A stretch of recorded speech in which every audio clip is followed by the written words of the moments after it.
No tervist, Tiit Seiki Moostes. Ajame siis natukene hilisemalt peoteemaga juttu, et kuidas sa oled siis selle Zodiaagi lõpupeo selle kajastamisega meedias rahul, et räägid ehk mõne sõnaga?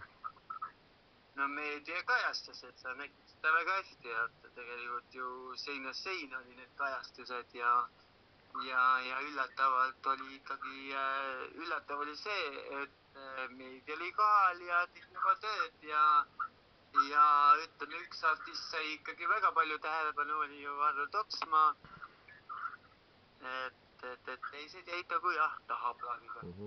Aga mis sa selle kohta oskad nagu öelda, et see heli nagu oli paigast ära, et oskad selle kohta kuidagi nagu lühidalt öelda, et mis põhjus see nagu olla võis? No heli põhjuseks oli see, et minu süü on see, et ma ei läinud oma helitehnikaga välja, see pidi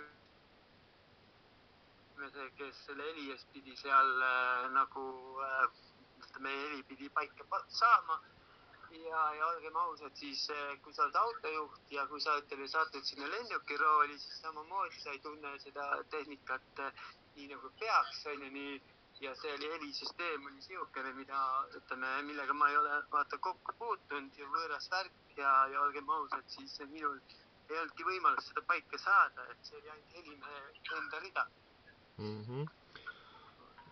Ja see nii läks, ja kuidas näiteks kuulujutud räägivad, et Popstar Rotsiga oli midagi juhtunud või tema leheküljega? Jah, et selle sama peopäeval on ju nii, ütleme, kaaperdati tema lehekülg ära rõõmsalt ja võeti üle ja ega ta sinna sisse ei pääse enam. Et paraku, ütleme, eks siis ta laseb seda asja uurida ja saame varsti ka infot, et kes on see peasüüdlane, kes sihukese uskumatu asjaga hakkama sai, sest tegelikult minu jaoks on see mõttetu asi, mida ütleme teha. Ja noh, nali ta nüüd küll ei ole, aga ka naljakas kukkus välja, et Kristiina Malmi esinemise ajal hakkas su inimesed halb ühesõnaga, et Katrin Luss nagu uuris, et kas sinu esimese ajal tõesti hakkas inimesele halb, et noh, et see oli... No vaata ikkagi see, et jah, seal on see tohutu kuumus, et sellega me võidelnud aastakümneid, et see on siukene koht, mis ongi nagu maa all.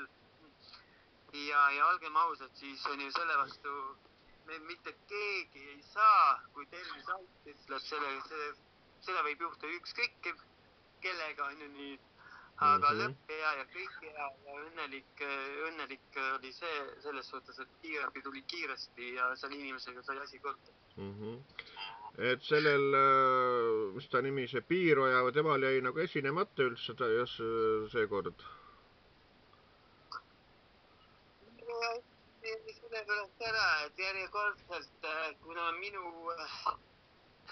arvuti ei toiminud alguses kohe juba selle helitehnikaga, mis sinna kohal oli toodud, DJ Indrek Kalbergi poolt pidigi vastutama selle kõige eest, siis ka Jaanika arvuti ei läinud selle helisüsteemiga tööle. Ja lõppude lõpuks oligi see, kuna helitehnikul puudus videoprogramm, millega neid faile avada või mängima panna, siis pandi tööle internet, hakati seda alla laadima, see jooksutas selle arvuti nii kooma, et ei olnud midagi teha, et lõpus ka jäi muusika vaid 40 minutiks. Joo. Nii, vahepeal katkes ära vist midagi see hääl või?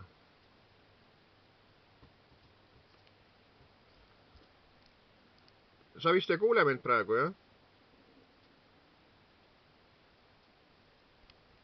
Kas nüüd on kuulda uuesti?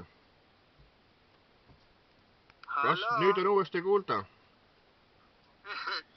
Katkes ära midagi?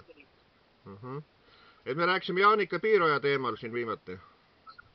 Et ma ei tea, kui palju sa said seda, aga jah, et Jaanika esinemine jäi ju tänu sellele ära, et tekkis just täpselt tema esinemise jagu pausi 40 minutit, või siis rahvas sisustas sellega, et nad laulsid seal, tegid oma loomingut nagu Siim Avi esitas oma räpiloo seal ja vähemalt rahval oli natukene lõbus, aga see, mis siis nagu selle kõik tekitas, oligi see, et sellel helitehnikul, kelle arvutist seda kõike pidi lõpuks mängima, puudus ju videoprogramm ja kuna pandi internetisse, üritati seda videoprogrammi alla laadida sinna arvutisse, siis oli praktiliselt ju jooksis see süsteem kokku täielikult ja see kosmoselaev lihtsalt keeldus isegi muusikat mängimast, et tekkis niisugune täielikult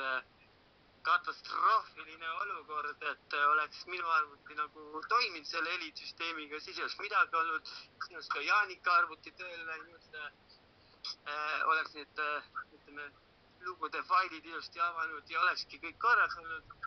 Aga praktiliselt, kuna selle programmiga meie arvutid ei töötanud, mis siis see helitehnik sinna kohale oli tassinud, siis paraku selle vastu meil ei olnud mitte midagi, kui käsi laiutada ja olukorraga leppida ja päästa, mis päästa andis. Täpselt. Ja räägiks nüüd sellest uuest kohast salongis ka, mis on